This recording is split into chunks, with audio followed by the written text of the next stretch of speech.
Hello, guys, and welcome back to another episode of It's a Man's World podcast. Today, I have two of my besties here in Dubai with me, which is really, really exciting. It kind of feels surreal to be doing something like this with you girls here today. And I just wanted to kind of bring people behind the scenes a little bit and give you a bit of an insight into both inspirational stories and where both girls have started, how we met, and just to give people an idea of what is possible and what you can do with your life and how you can flip things around by the environment you're in and the goals that you set, and just someone really believing in you.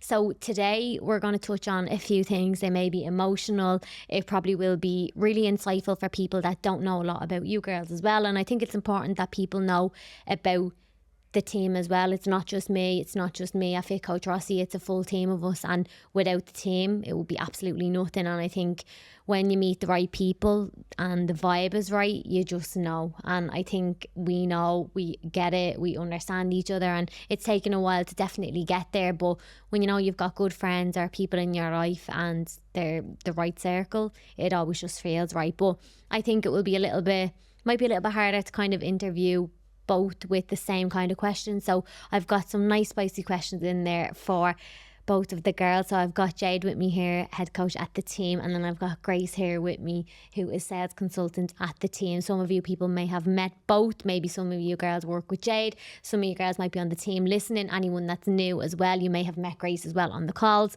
So it's really, really nice to have you both here. I know it's totally different as well. Very long intro at the minute. And it is different and something you have never done before being here. And this is what we imagined back in December. Yeah. We were literally like, right, we'll do a podcast in Dubai. I said, I'm booking the podcast studio, and they were like, no, you're not. They were like, this is not happening. And here we are today. So it's kind of crazy, isn't it? Crazy. Very surreal. Oh my God, it's just so weird. So for yourself, Jade, and just tell people a little bit about yourself, where you've come from and how we kind of met and where you started. So, hey everyone. Ciara, thank you obviously so much for having us on. This is like surreal. Even saying that is just so crazy. Like, I literally remember asking you for years, do a podcast. Yeah. Make a podcast, go, make a podcast. Maybe one day. And now it's here. When I have time. And now we're in Dubai on a podcast. It's absolutely crazy. But so for me, to anyone who probably doesn't know me that deep, I'm Jade. I am 26. I'm head coach at Fit Coach Rossi. And I suppose like my life before Fit Coach Rossi, it was like it was in a little bubble.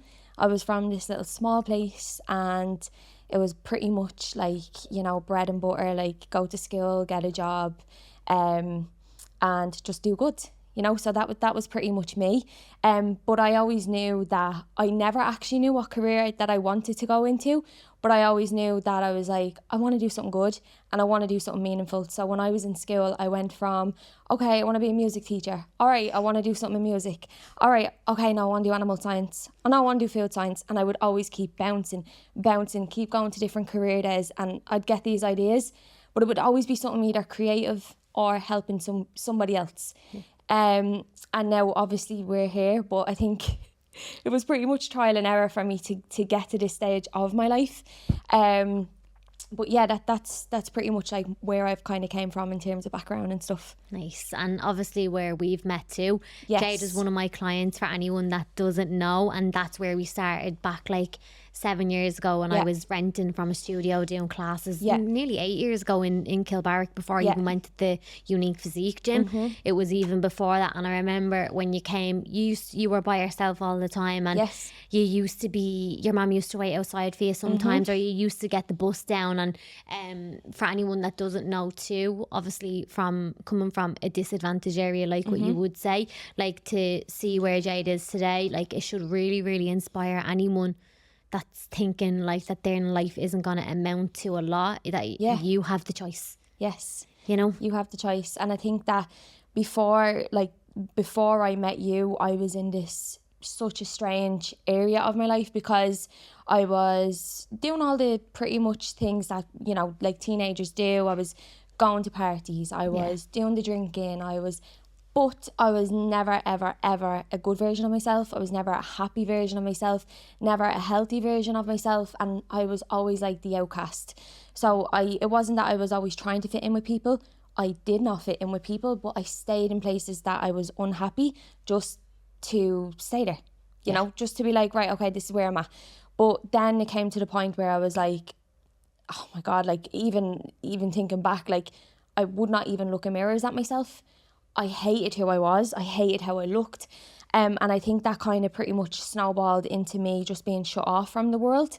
And I think if you don't take action and if you don't actually do some form of help that will, you know, take you out of that shell, you're actually closing yourself off from the world. And there's so many different things out there that, like, why would you take opportunities away from yourself because of an insecurity? Like, that does not make sense. So someone, actually an old friend, sent me your Instagram, and I didn't even know what a PT was back then.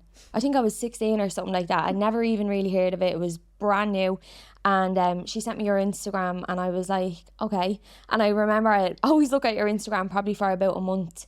I'd go back onto it, I'm like, oh my God, like, she's amazing. And then I'd go back out. And then I was in bed one night and I was just like, no, I'm texting her. So I text you and you were like, yeah, come down. And you were in Kilbarrack. And I remember I went down, and I think it was after that point that, I don't know, either I just connected so well with you, like so many girls do. You know, you were just this little small person, but you were just so amazing, you know. And it was just like, I was like, right, okay, like I felt like I belonged to something for the first time ever. And I was like starting to get to know people, like getting to know new girls, and like having like nice conversations with people. And I think our relationship pretty much started to blossom. I think we helped each other through some crazy life moments, but I grew watching you grow. And yeah, thank God for that text message. Yeah, Thank totally God. changed your life. So if anyone's sitting on the fence at the minute and they're like, will I, won't I, will I start, will I not, like, or whatever it is in life, if it means texting someone or reaching out, do it, because you just never know what it will lead to. And that has changed your life. And if you didn't do it and you said, no, I won't do it now, why? And you gave yourself 100, you could have given yourself 100 your own reasons. You wouldn't be here today in Dubai. I wouldn't be here. Where would you have been? Point blank. I don't think I'd probably be here. Which is scary though to say that, you know, because obviously there was and there is in anyone's life a lot that goes on, and it's like, it's very hard to see outside of, like you said, the bubble. It's hard to see outside of that when that's all you know as well. Yeah, it's totally different. So I think today this is what we'll kind of be sharing. We'll be going into the girls' stories and where they've started, but for you, Grace, as well. Like, where did we meet and when, and where did this all come about, and where did you start and how you're here now? Yeah, in a nutshell. I don't even know how I'm here right now. I think I'm in just a little bit of a bubble at the minute. I am in a little bit of shock. It's just, it's surreal. Like, I don't even know what's going on right now. But obviously nobody will probably know me really from this podcast. Like, I'm not really on like social media as much. Like, you know, I don't really put myself out there in terms of like my personality as much. Like, you know, people don't know a whole lot about me. So I'm Grace. I am 29. Even that is crazy. I'm like, where's time going? It's mental. But yeah, I'm from Dublin. And I'm obviously the sales consultant in Fit Coach Rossi. But like me and you and kind of how we met, I kind of feel like we're obviously from like close enough to the same area. So like I always knew of you. It was kind of like mutual friends. Like I knew you as like Ciara Rossi, same as what Jade said, this like small little petite girl, the Irish dancer. And yeah, you were just kind of someone that I always knew of. And I suppose like many people I'm sure that are watching the podcast or anyone that's like on the team, I would have, during lockdown, I would have started on like the Zooms, and that's kind of, you kept me going. Like I was that person that was going on 30k walks, like getting all my steps in, doing 2 Zoom classes a day. And I remember it was during COVID when you decided to close down your gym in Kilbarrack, and you had something up on your story being like you needed help to take down the equipment. And you were looking for people that had a van, and Dean, my partner, had a van. And like that during COVID, we literally had nothing to do, and I was like, why don't you go down to Ciara and just, I don't know, just do something, because we just needed to get Dean's out. a lifesaver. Yeah, Dean always saving the day. But it was just almost like, let's go somewhere different, because we were so trapped in that like 5K that you couldn't leave. Yeah. So Dean obviously came down and just gave you a hand and stuff like that. And then like, even like, I think it just kind of snowballed from there. Like we just kind of started chatting, and like even like what Jade said, it was just like this bit of like a connection. We just clicked really well. Yeah. And it was like, we were just chatting on Instagram then, and like straight away you were just like so friendly, and you're like, thanks so much. And you're like, oh, like I'd love to like, you know, get you on and like do more classes and stuff like that. And then it just kind of like spiraled from there. And like the rest, I suppose, is kind of history. Like obviously you took me on then as one of your clients for the coaching, which would have been like 3 years ago now. It's crazy. So, like both girls were clients basically in a nutshell. Yeah. And then it just goes to show like it was that extra step. I obviously seen something in both of yous Yeah. that I was like, this is good. Like you know when you know, you get a vibe and your gut tells you something, and you know when something isn't right. And I think I actually done the last podcast that I done with with Collie, and he said, if you're ever looking for an answer, put your hand on your heart. And I was like, right. And he was like, close your eyes and your heart will tell you. And I was like, well, he was like, just let the answer come to you. He was like, you'll always know the answer. And I think sometimes you give the benefit of doubt and you learn, you make mistakes along the way, and this is what it's all about. But obviously where you started, like you were a social care worker for how long? 9 years, coming up to 9 years. So I think like for me anyway, like even like growing up, like I always knew I wanted to help people in some way, and like that I didn't really know in what way. Like I remember even like applying for colleges, I was going for like a nurse, a dental nurse, like anything. I was like, I just love helping people, and I love like connecting with people. And I remember I went for social care because it's so broad, because I was at an age where I had no idea what I wanted to do, but there was just something in me that was like, I love helping people. So I was like, I'll go into this and just see kind of what happens. And I ended up falling in love with it. Like I have such a passion for like just connecting with people and wanting to help and like help people make a change. So I was obviously in social care for a very long time, and it was something that I was so passionate about and still am to this day. But I think, like, and it probably is something that we are going to touch on anyway, but like you being my coach, you changed so many aspects of my life, like physically and stuff like that. And I remember even like when you then came to me being like, I have an opportunity here. Checking form. What's this job opportunity? It's like just so casual over text, like, hey, I have an opportunity here. And like straight away my mind kind of went to like, because I obviously knew Jade was on your team at the time. So my mind went to, is she going to ask me to be an online coach? Because in my head, I knew that wasn't what I wanted. I knew like I was always so into the gym, and I knew that there was something that I wanted to do, not even fitness related, but I was like, there's something in this. Like I love like Instagram posts and stuff. I don't know what it was. Like there's something here that I want to do, but I know I don't want to be a coach. And I remember then when you pitched the idea of doing the sales, like my initial reaction was like, I'm not a salesperson. Like when I think of sales, I think of someone knocking on doors. That's exactly what people think. They don't understand that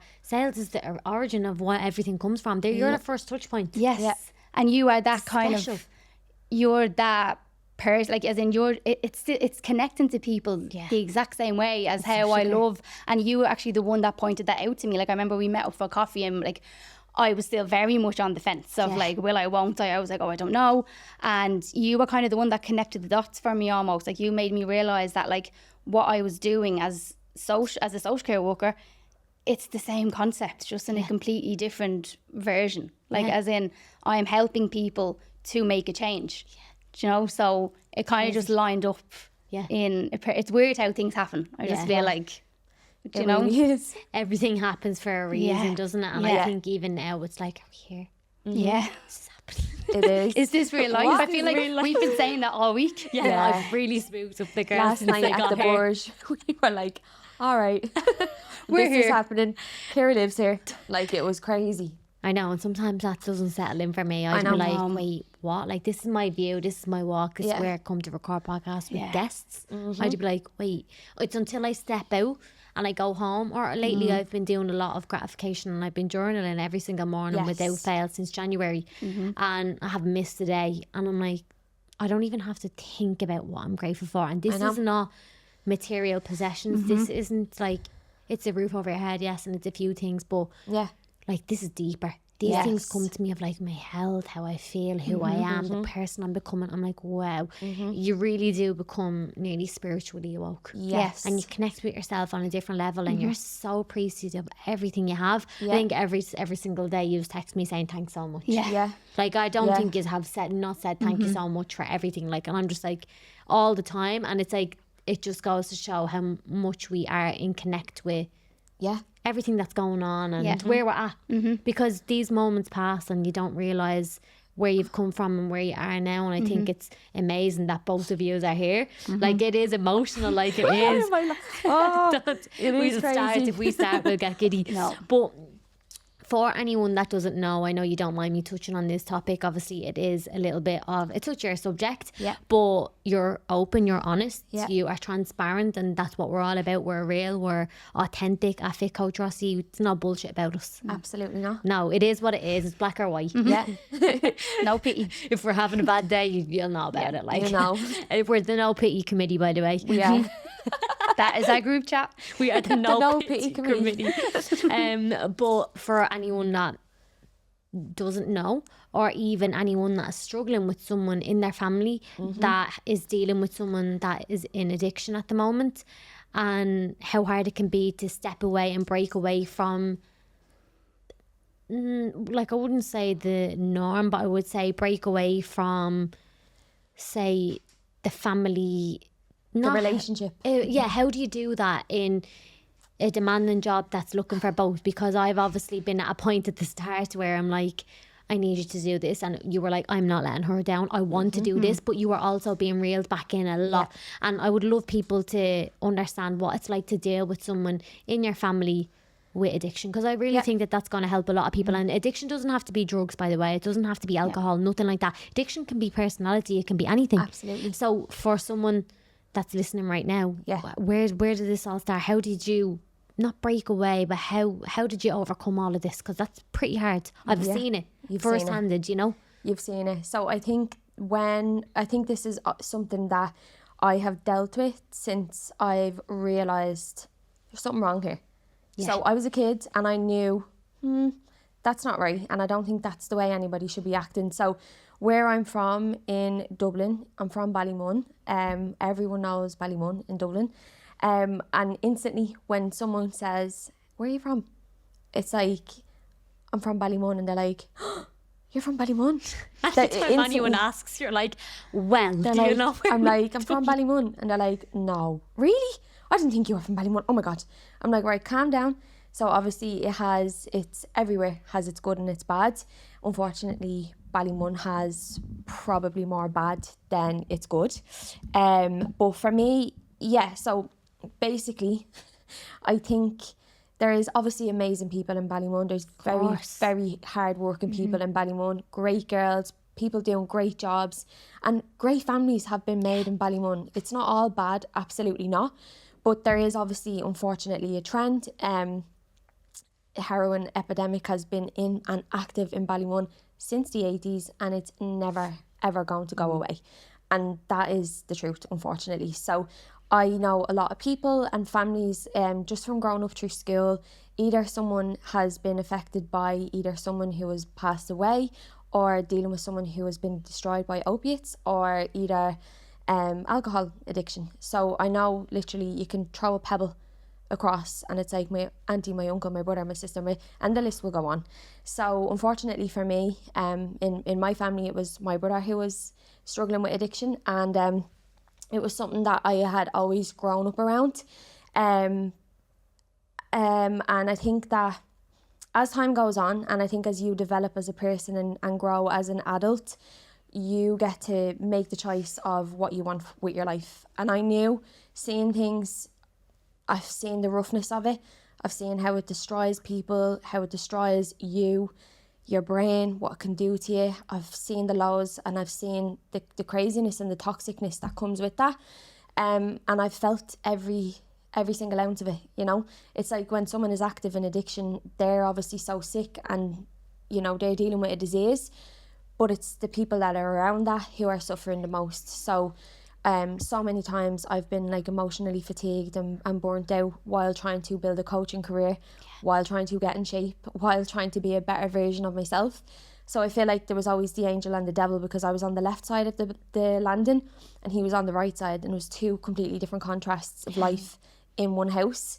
And I just knew that I was never going to fall into the mindset of, well, this is where I'm from and this is my family and I'm just going to sit here and I'm just going to take this and I'm just going to work in, you know, wherever, and not actually want to push to achieve anything. I knew that I never ever wanted that. And I don't know if that came obviously from being around you and seeing that.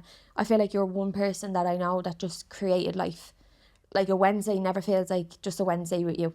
You know what I mean? Like you're always doing something that's extraordinary on a Wednesday. Thursday, Friday, Saturday, Sunday, Monday. You're always pushing. You're always busy. You're always driven. You're never, ever, ever, you've never settled. And I respect that so much.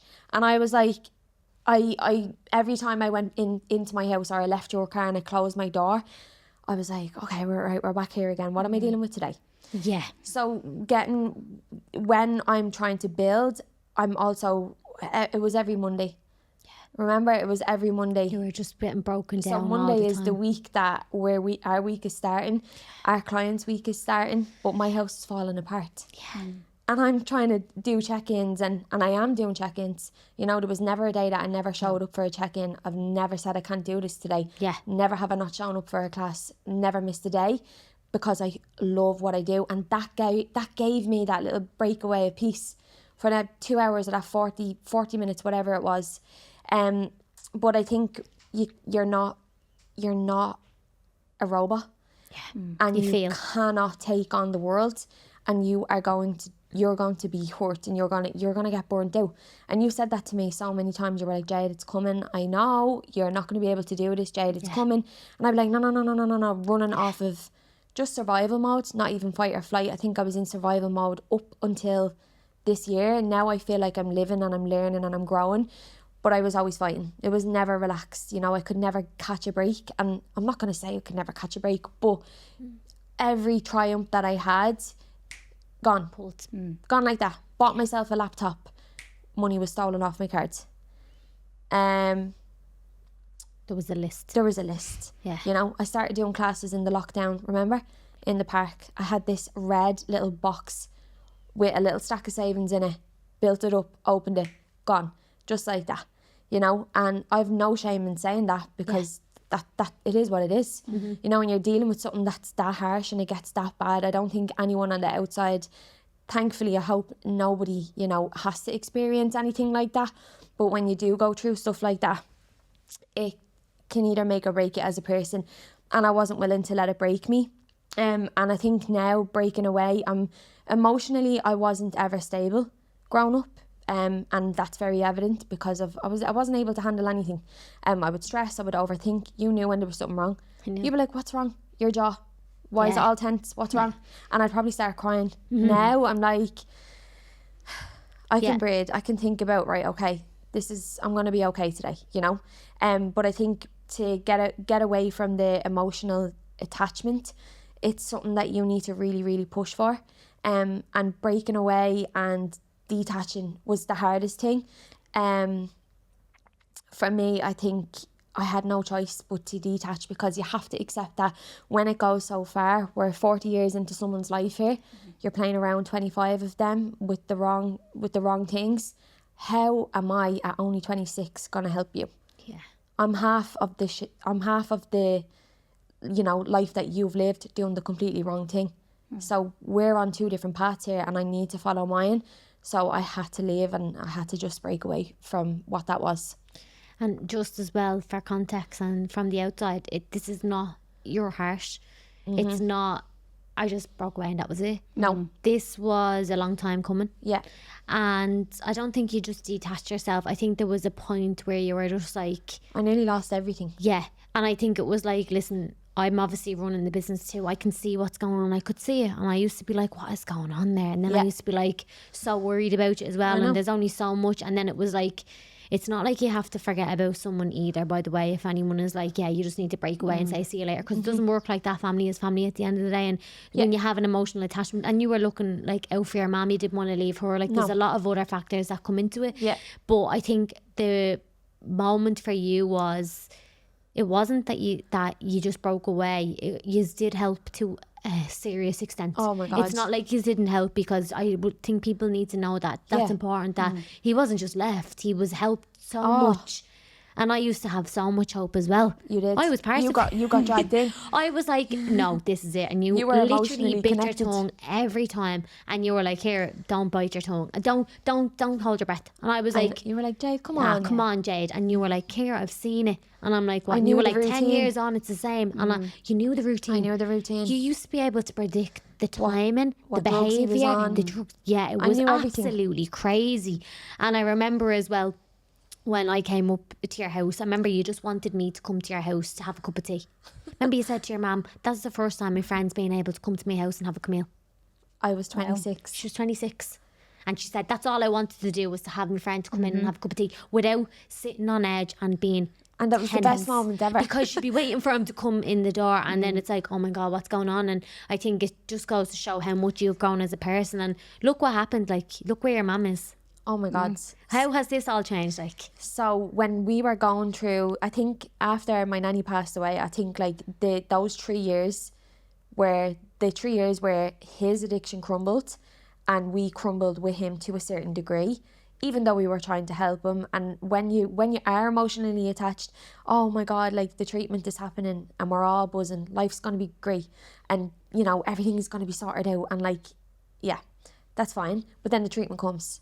So that cycle just kept repeating, relapse. And when someone is getting older, I think, and life is moving on, I honestly think that like the damage that is done to your brain when you're going through that, I find it very hard to see the point of return. Right. And to anybody who has went through addiction and who has got clean, I applaud you, because I've seen the lows of it. And I don't know how people get through, and I don't know how people get back from that point. But yeah, I think with those kind of 3 years that we had, obviously my mum kind of just was, you know, like trying to be Florence and Nightingale to that, and her health declined obviously with that as well. She gained a massive amount of weight, and that's the truth, that's the reality of it. She stopped looking after herself properly, and like push forward to where we are now through all the trials and errors and everything that happened. She's obviously coaching with you now as a client. She's down like 9 kg. She's living a different, she's happy in her life, you know, and that's all I've ever wanted for her.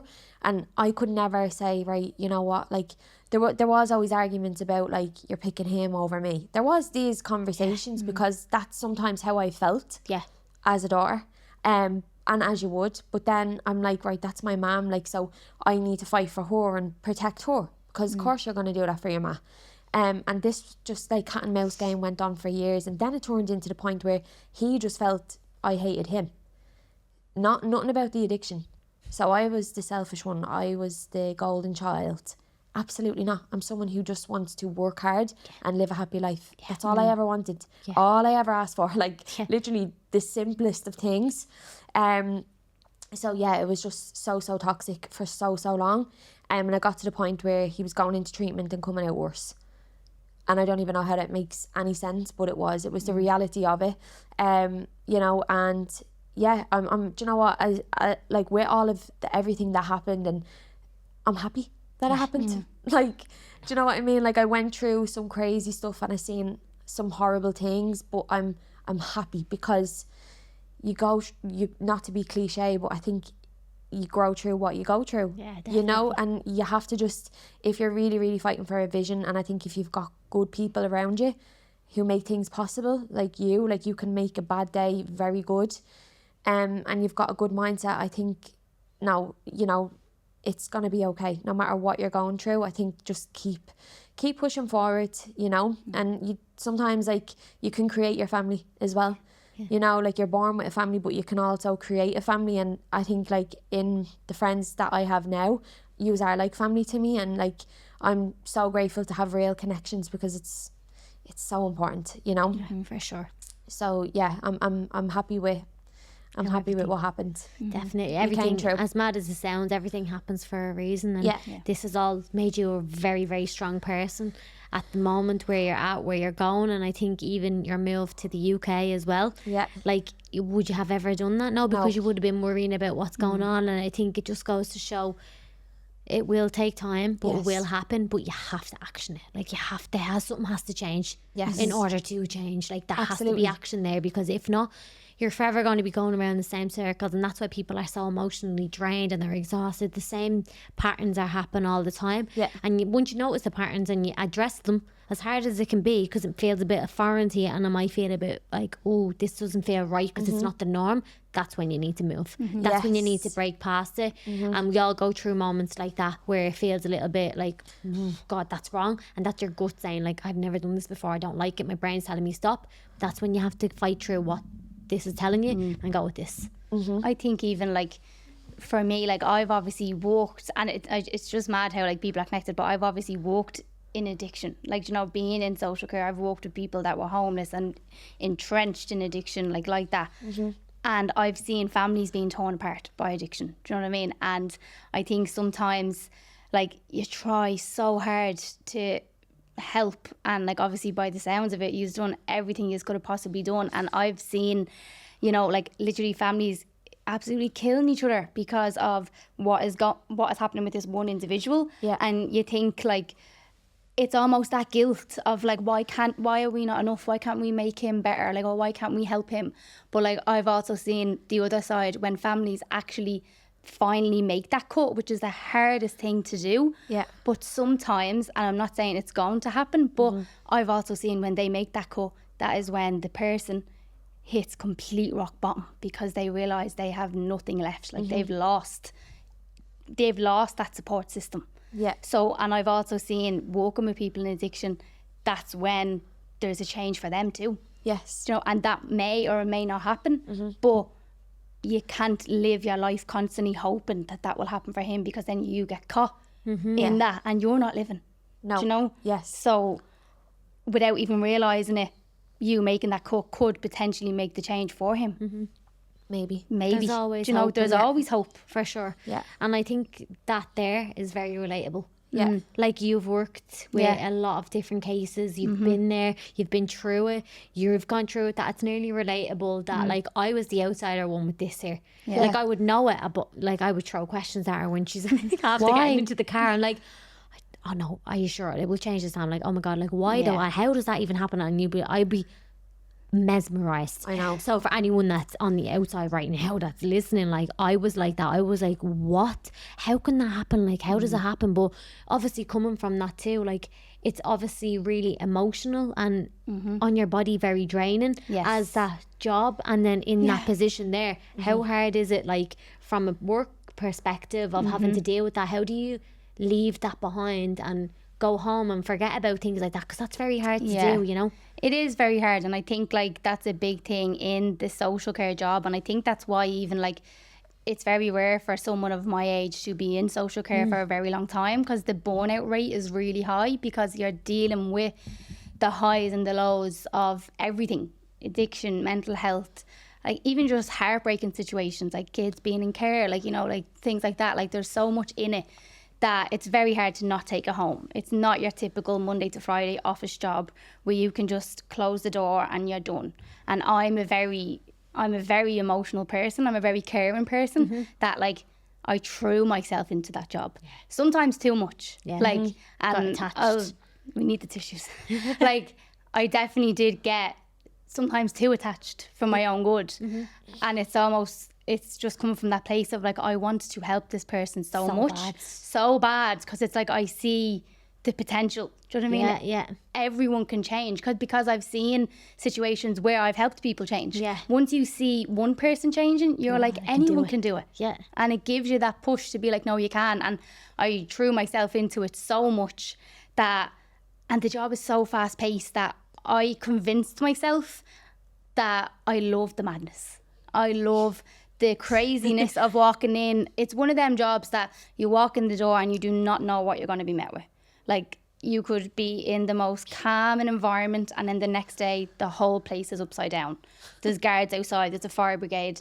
You're being your nervous system must have been like, wow. You're being threatened, there's people up in your face. I'm a small girl, like, do you know what I mean? How am I going to defend myself in this, like, do you know? So, but like at the same time, I'm like to like think of myself as very positive, do you know what I mean? So like I think a lot, like if people do kind of, especially with the clients that I would have worked with, they kind of gravitated towards me. And like I have very like, and people always would have said that, like, isn't like your relationship building skills are insane. Do you know what I mean? Like people just naturally come to you, and that's brilliant in that line of work, but it can be very exhausting because you are constantly the person that they're coming to with their problems, and then I'm meant to just go home then like normal after hearing the most horrendous stories, and I'm meant to just go home and let that be like, okay, Grant, I'll see them in a few days time.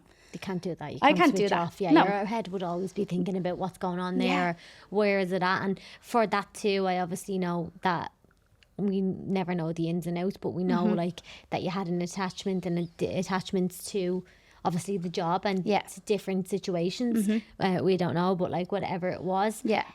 How did you take that step of detaching yourself emotionally, physically stepping away from something that you didn't think that you could leave behind? Because there's a lot of people that will be afraid to detach themselves or even move on from a different job because they're so tied to this specific person or their specific role that if they leave, they feel like everything will fall to pieces and that the person or the job that they have won't be able to hold up without them. How did you take that step for anyone that's maybe going, I would love to do that, but I can't leave this person behind, or I can't leave my job because the people in the office will fall to pieces? I think it's like, I'm not going to lie, it hasn't been an easy kind of transition for me. I think like even with you, like you've been pushing me for a long time.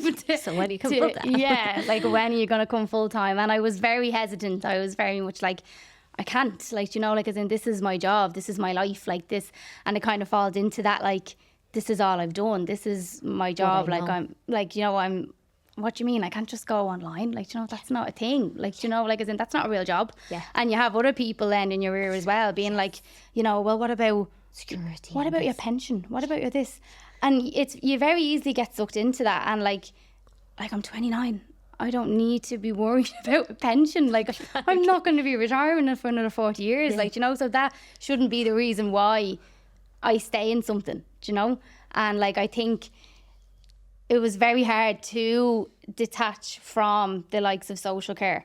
But I think you do need to sometimes like take a step out of it for a minute and look at the bigger picture of like, okay, what is best for me? And I think in that line of work, it's like, you're not a selfish person if you're doing that type of work. Like as in the money is not good in social care. So like you're not in there for the money. You are in there because you genuinely want to help people. So like, I think it's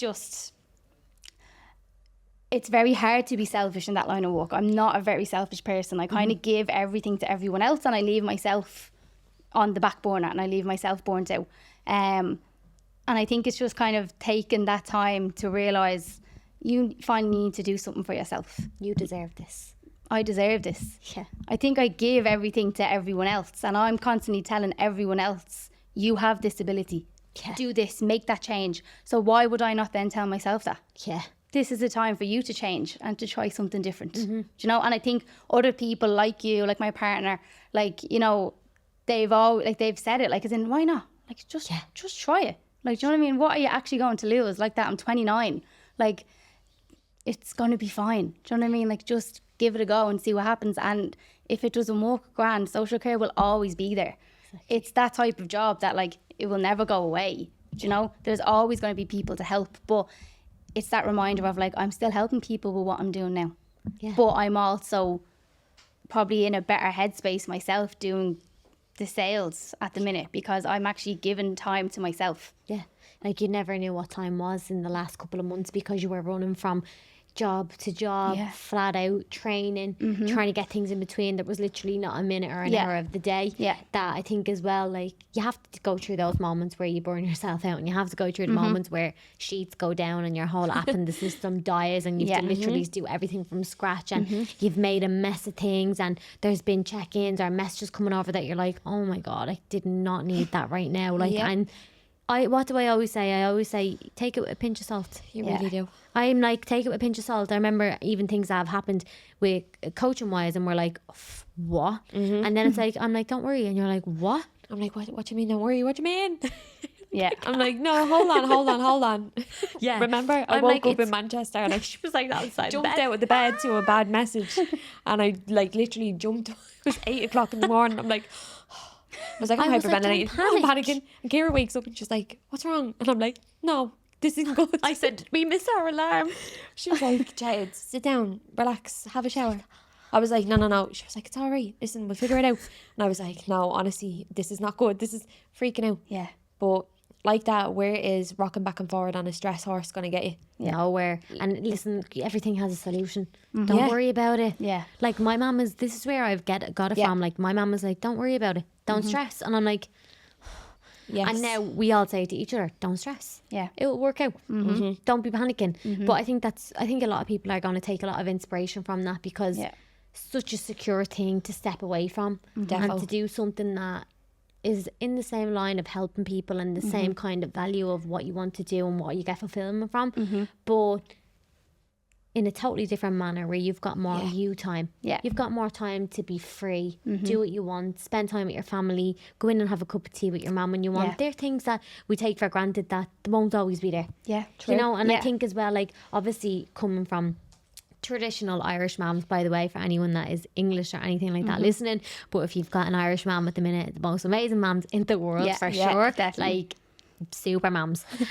Best friends for most girls, like literally besties, but they can be sometimes Mum, I love you. Old school. They can be very old school and pestering as well, in a way that would nearly change your mind, where you're like, no, I can't do it. Like, she's after saying no, like, you need to go with what your mum says. Sometimes you don't need to go with what your mum says. This is your life. This is for you. Do it for you. Don't worry about, yes, it's good to take opinions and listen, but go with what your heart's telling you and what your gut is telling you. And sometimes those people that you're taking advice from are also very scared for you, and all they're thinking about is for yourself. But when they start to see it's unraveling and what's happening and how it's working, that's when they take inspiration and they're like, you're doing this. This is deadly. How did you do that? Like, you're doing this, that. And it's like, I told you. But you don't need to say I told you. It's just like, trust me. In your head, trust me, I know what I'm doing. And like, we know where we're going with things. Like, obviously you said you're not retiring for another 40 years. Coach Massey is gone to the grave. Literally. But like, we are going to be 50 something sitting here older. I can't wait. Pass me the peppermint tea.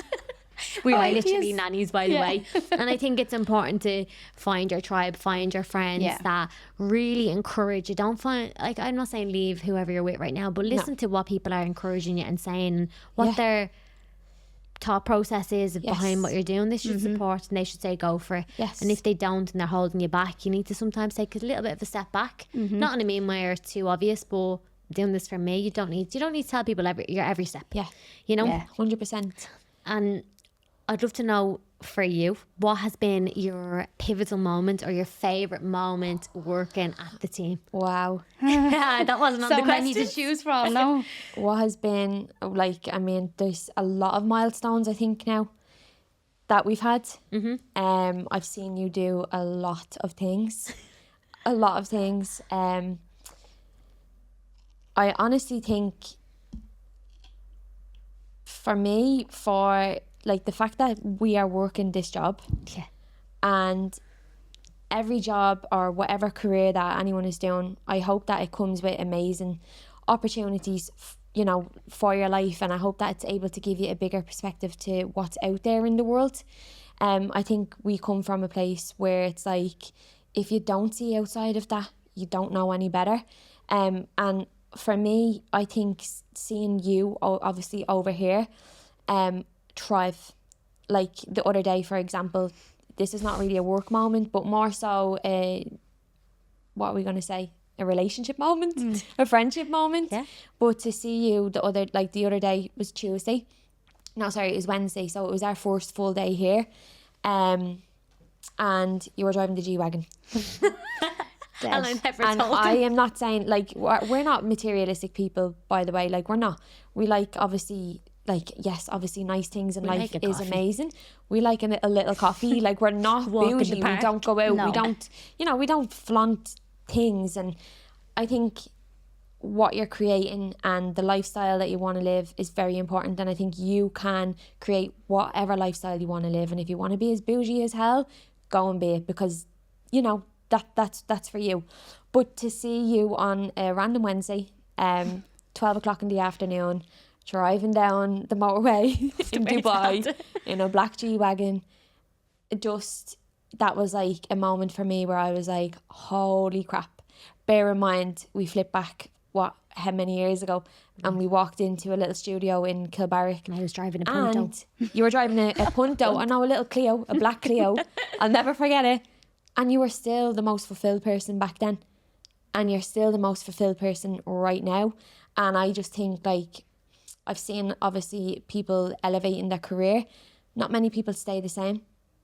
Not many people stay the same after making a certain amount of money. Sometimes it can take people in different directions. And for me, I think money can either make or break somebody as a person. You can do great things with it and you can do bad things with it. And I think that you have created, what you've created now, and you've helped and impacted so many people along the way. You've given me a life that right now I could never even imagine 4 years ago. Grace has a full-time position. Zoe is a coach now, working and living her life and loving. Amira, like, you've created careers for people, and like, you've shared what you've built. Yeah. And a lot of people will not share what they've built, and you want people to be a part of it. And this is what I love about you as well, is that, like, you bring everybody together, and you want everybody to be together and have fun and laugh and smile and connect with each other. And I just think, like, that's like a rare type of person. There's not many people like that out there. So yeah, I think definitely just to be able to see you thrive in that way and be so happy and confident, and even though, like, life isn't always giving us that hand. Get a few curveballs in there. I think I think that was such a milestone for me, because I've always wanted to see you so happy. And if anyone knows us outside of Fit Coach Rossi, I'm so protective over Ciara, and I will be until I die. Like, I'll do anything, and I'll say that out straight. Like, you're my absolute best friend, and I'd be lost without you. So I think, yeah, that was definitely one of my top moments, is to see you thrive. Wow.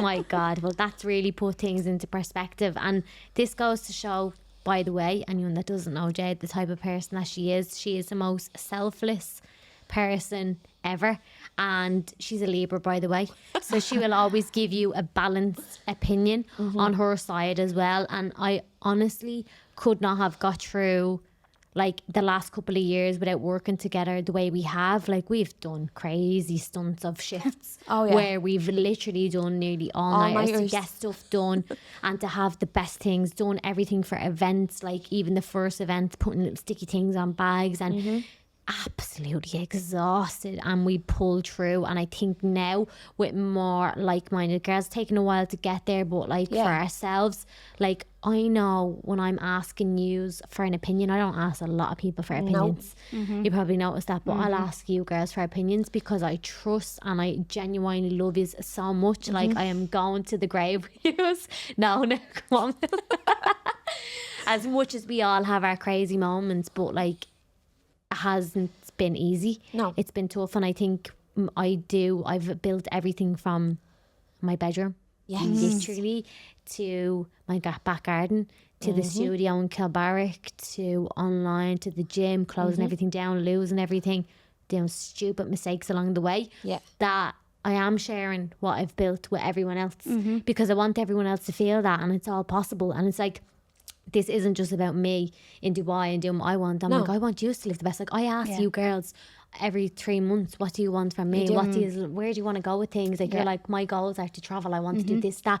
And I'm like, if you want to do that, no problem. How do we make it work for you? Like, I genuinely am like learning to become the best leader possible. And I think you can't be a leader without leading yourself first. And I've led myself to, I think, a height that I've never even thought was possible. For sure. Definitely. Like, I do think sometimes things go so fast. Like, you're always like, right, well, come on, let's get through the first thing first. Let's slow it down.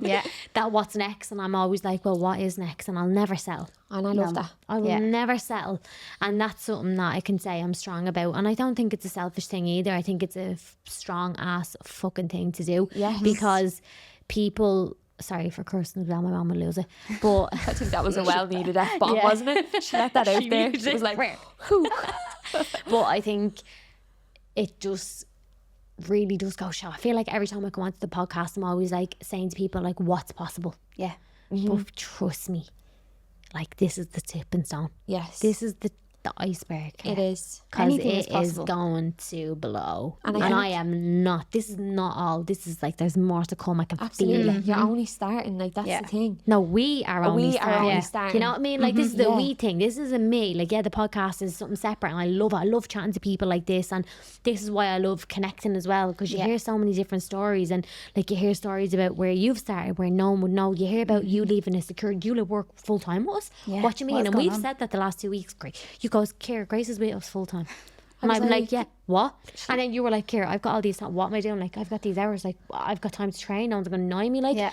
And I think it's like, we need to really sit and be like, we're doing this. Yeah. This is happening. So find your tribe, and I guarantee you everything will literally just soar. Absolutely. Once everyone is on the same page. And if they're not, that's all right. But Exactly. you need to find people that are like, this is where we want to go. And it takes time as well. Like, I think even like, I think people settle. I don't know if it's an Irish thing, but I think sometimes people can just settle in their friendship group from when they were in primary school. And they're just like, I'm just going to keep going. They're my friends. Are they really your friends though? Like, when shit hits the fan, Who's your friend? like, who is your friends? And I think even like with me, like, I would have always bounced from kind of group to group when I was growing up. And it was kind of almost like that made me question myself, being like, I'm the problem. I'm a weirdo. Like, why do people like not like staying with me? But it was actually me that would detach, because I was like, that's not who you are. That's not suiting me right now. Do you know what I mean? And I'm not going to stay in something if it's not working. Do you know what I mean? But I would, that like, they would make me feel like you're the problem. Do you know what I mean? And it's like, it's only been like, what, in the last like 2 years or so maybe, that like I've kind of like connected with yous. And I'm like 29, and now I kind of feel like, right, okay, I found the people that I'll be with. Do you know that way? Do you know what it's called? What? It's called growth. Yeah. Sometimes you're here and you start levitating, working on yourself physically, everything, and people don't want to come along and they don't like it. And that's when you know, I feel a little bit awkward, I'm out of sorts here. That's okay. Absolutely. It's not superior, it's nothing like that, but it's growth. And it's being around like-minded people, and that's what you get in Dubai. This is what I love about the place. Everyone's here working on themselves, you know, it's incredible. But to finish off the podcasts, I always have questions to ask. But today, I'm going to let you ask me a question, because I've thrown questions at you. So a question each that you can ask me for anything at all, and I'll answer it to finish. Because normally in the podcast at the end, I always ask other people, like, don't throw me on the spot. No. I won't. No, throw me on the spot. I need a minute. But have a little think if there's anything that you want to ask me, and I'll answer it truthfully the best way I can, that you want to know about me, that maybe, I don't know, ask away. This could go anywhere. Don't go too far. I don't know where this is going to go. Yeah. So you're a very, very private person, to a degree. Yeah. Like, you are, like, you're pretty, like, you've shared what you've shared, and I think there's always, there's always stuff that people need to know more of. But I think, like, for me, like, looking at where you are now and what you're doing now, and I know there's always to scratch more and more and more from you, but, like, seriously, like, let's say, I'm not even going to say what is, like, your top personal goal? Besides career, I feel like for you to even think of yourself besides career, I feel like there's a Ciara and I feel like there's a Rossi. Two you know. different personalities. And I feel like Ciara is so soft Yeah. and vulnerable and kind of tender, and she just wants a hug. Yeah. And then Rossi is like, get up, you get that laptop open, get yourself onto Slack. Slack is Yeah. popping off. Tick that list I off. can change pretty fast. So how do Yeah. you actually, no, never mind personal goal, but like how do you differentiate the two? Because there is two. And do you So- agree that there is two now? Oh yeah, Yeah. there is. Like there definitely is, and I think you know that with me. You know it's not a boundary, but I think you know when she's on work mode now. Yeah. We all Yes. have a laugh on the Zoom, but you know when I switch fast, on, yeah. she's like she's in work mode Yeah, now, here we or go. she's awake. She's Yes. up on Monday morning. The lists are en route, but Yeah. they're not bad. It's No. like. This is what I need to do yeah. because I know what Yeah. I need to do, and if I don't lead from the front, and if I don't have shit together, you don't have shit together. But that's so healthy as a leader, because Yeah. if you didn't have that boundary, either we would just walk all over you and kind of take your kindness for, Yeah. oh, well, she's our friend, we can kind of No. just do And we mess. whatever we And want. that's not work. And that's not work. a job. That's But not you your don't career. want that either. No. Everyone wants to be told off a little bit. Yeah. You want a bit of criticism. Tell Love me what. feedback. You're like, give me feedback. We're out, like, I love it. Tell me what I'm doing wrong Yeah. so I can push and be better then for next time. Defo. Nothing worse when someone is like, you're brilliant, you're great. Like, I used to go to my dance teacher and be like, tell me what I'm shit at. Mum, go up and ask her and tell me what I'm crap at. She'd be like, I can't correct her. I'm like, no, tell me I'm shit Yeah. at something. Like, tell me I'm not able to do my double jumps for her or something. Yeah. Or cross your legs or kick that right leg higher. Like, just tell me something. Tell me I'm bad. Like, just give me something. Like, Yeah. But how I kind of differentiate the two of them is, I think over the last like 2 years, obviously I've been working with a therapist and working with Mark Coles and on my business and stuff like that.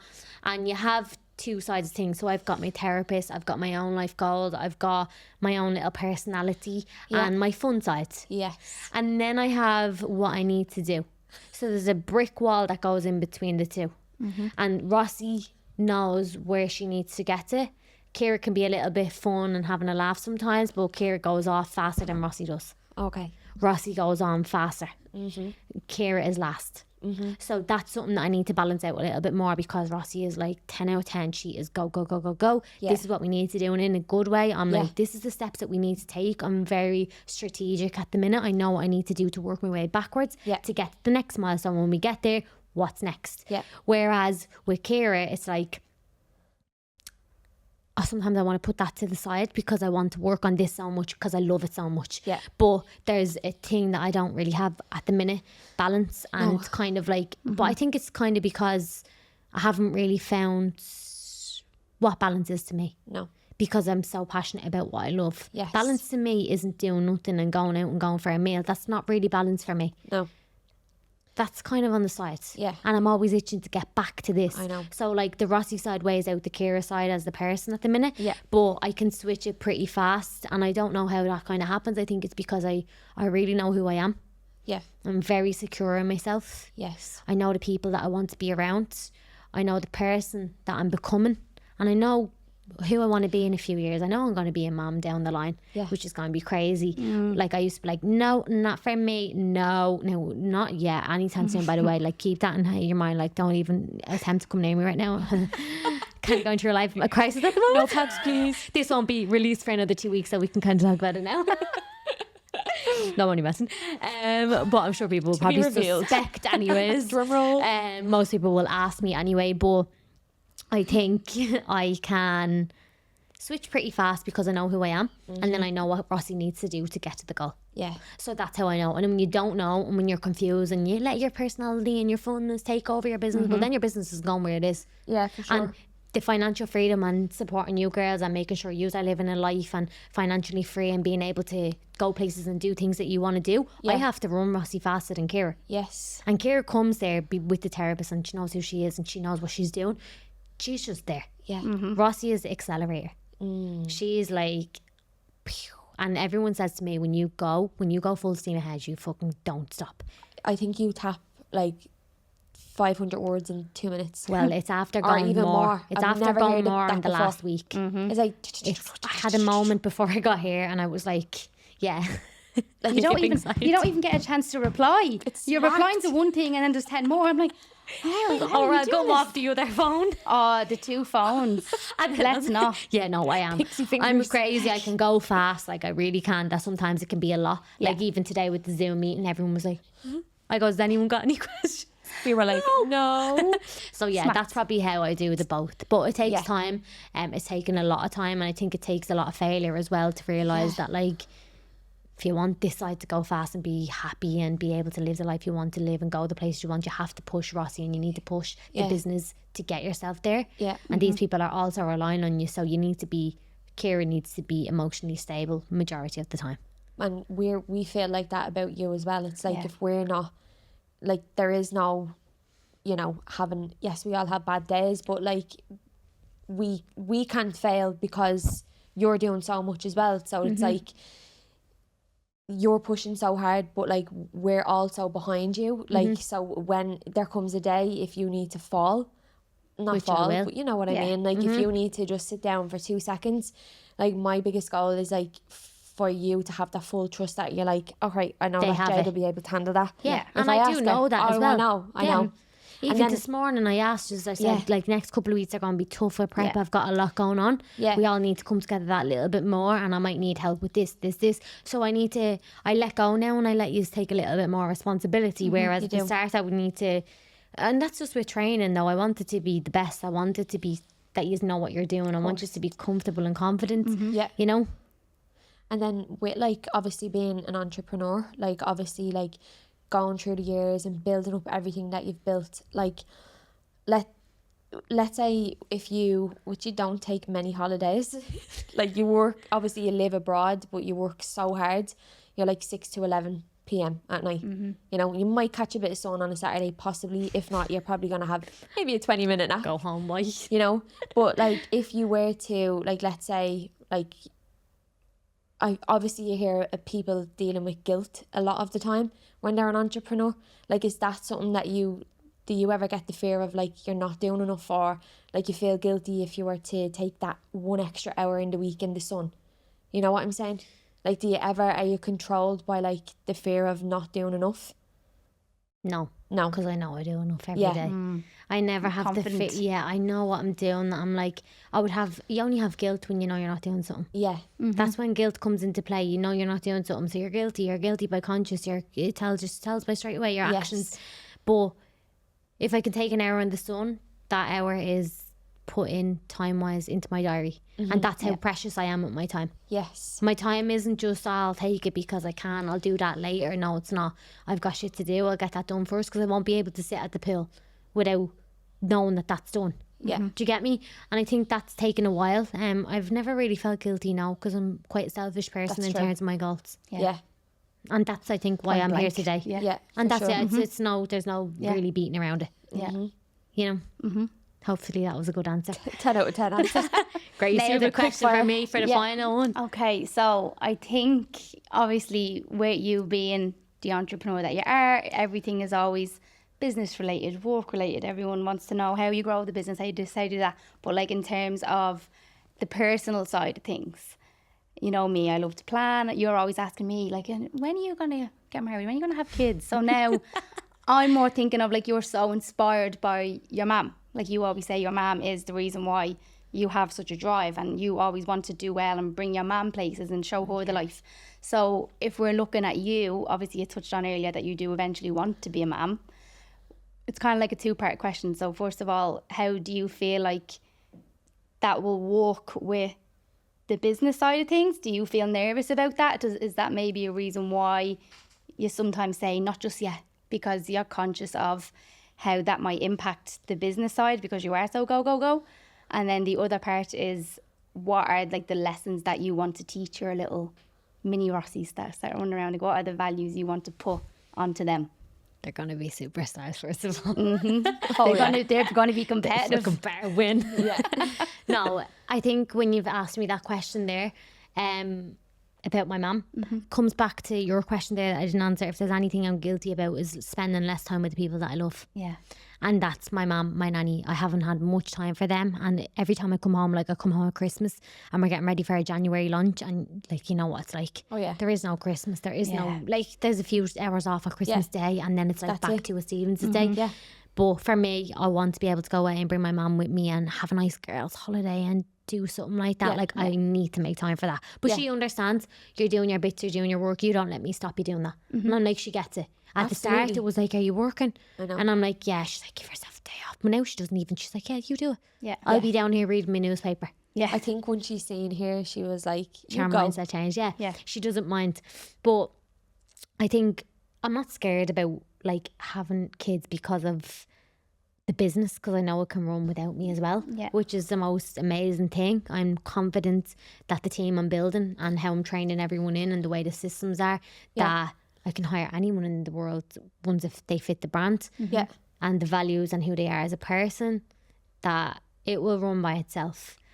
And it's not that it's timing. I'm just not interested in kids. I have absolutely no interest whatsoever. No. I couldn't think of anything worse. I'm sorry for anyone out there right now, but I really couldn't. I've no interest. Like, rootless. The director's like, Jesus Christ. No, but I just don't have any time at the minute. And my time, as I said, like, you know what my time is like. People are always like, what do you fit into that day? And I'm like, my time is like, if I want to get to where I want to get, then I'll think about having a family. But right now, I'm not really in a good position like, in all areas of my life, personal life, that I need to, I don't want to end up like my mum, the way she was left. So I have a fear that the person that I'm with, how will I say, the person that I'm gonna marry or say be with, if I even get married, If I bow, if I do. ever, if I do, that they live, because my dad left. Yeah. Do you get me? And my mum was left by herself doing all this, and I know I'd be okay by myself, but I don't want to be by myself. no.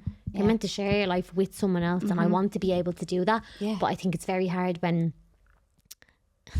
Yeah. this sounds cocky, but it's not. I don't mean it in that way at all. I'm not a cocky person at all, but it's very hard when you're leveling up all the time. Yes. Yeah. And someone else isn't grown. Yeah. That I'm sometimes feels like in most relationships I'm like outgrown these people in not in a way that they're not grown, but it's just like I'm just like always discovering this new level, that I need someone to be undiscovering a level of their self all the time, that I'm like, this is exciting. Because when I start going a bit higher and I start going, I'm like, well, what about the person that's going to be coming with me alongside me? And it's not about changing someone or anything like that, but I think it has to be the right person. It has to be the right timing as well. I have to be 100%. I have the fear of the wrong person or the fear of being left by myself, because that's not happening. And I, as you know, I will never settle. Yeah. So if I'm not happy, I won't settle, which means I'll be left by myself, and That's the fear. that's my fear. Yeah. And what was your other question? When you do eventually have kids a long time away, what are the lessons that you want them to learn from you, the same way you learn things from your mum? So I listened to a podcast this morning, and I want my kids to work hard like I did. Yeah. I don't want to bring them into a world where they're given everything. Absolutely. I want them to struggle.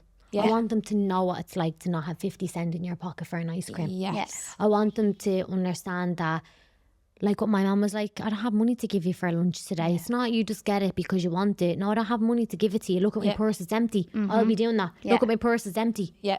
Even though I don't carry cash, it's empty. Yeah. Can't do it. You won't be getting toys every week. It's nothing like that. It's everything is hard earned work. You do not get anything for granted in life. And I think when you have those values and the principles, the person that's bringing you up is responsible for the child that's coming up in the world. And I think my mum has done the best job ever. Absolutely. She is honestly like the best, and I think if I can go in any of her footsteps like that, absolutely, like 100%. So I think values who they are as a person, how they treat people, that's a big thing for me. Yes. And respect, and just being a good little kid. Yes. Yeah, they're going to be bald That's probably, so, like, but no.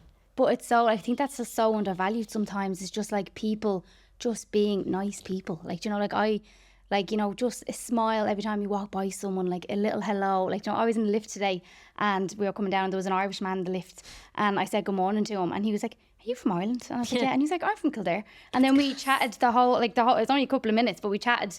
And then as he was leaving, he was like, it's so nice to hear an Irish accent and I could actually say hi. And I'm like, them little things are so taken for granted sometimes. Yeah. Do you know, like they really are. I listened to another podcast as well. I was listening to it and they said, we don't take our heads out of our phones enough. Yeah.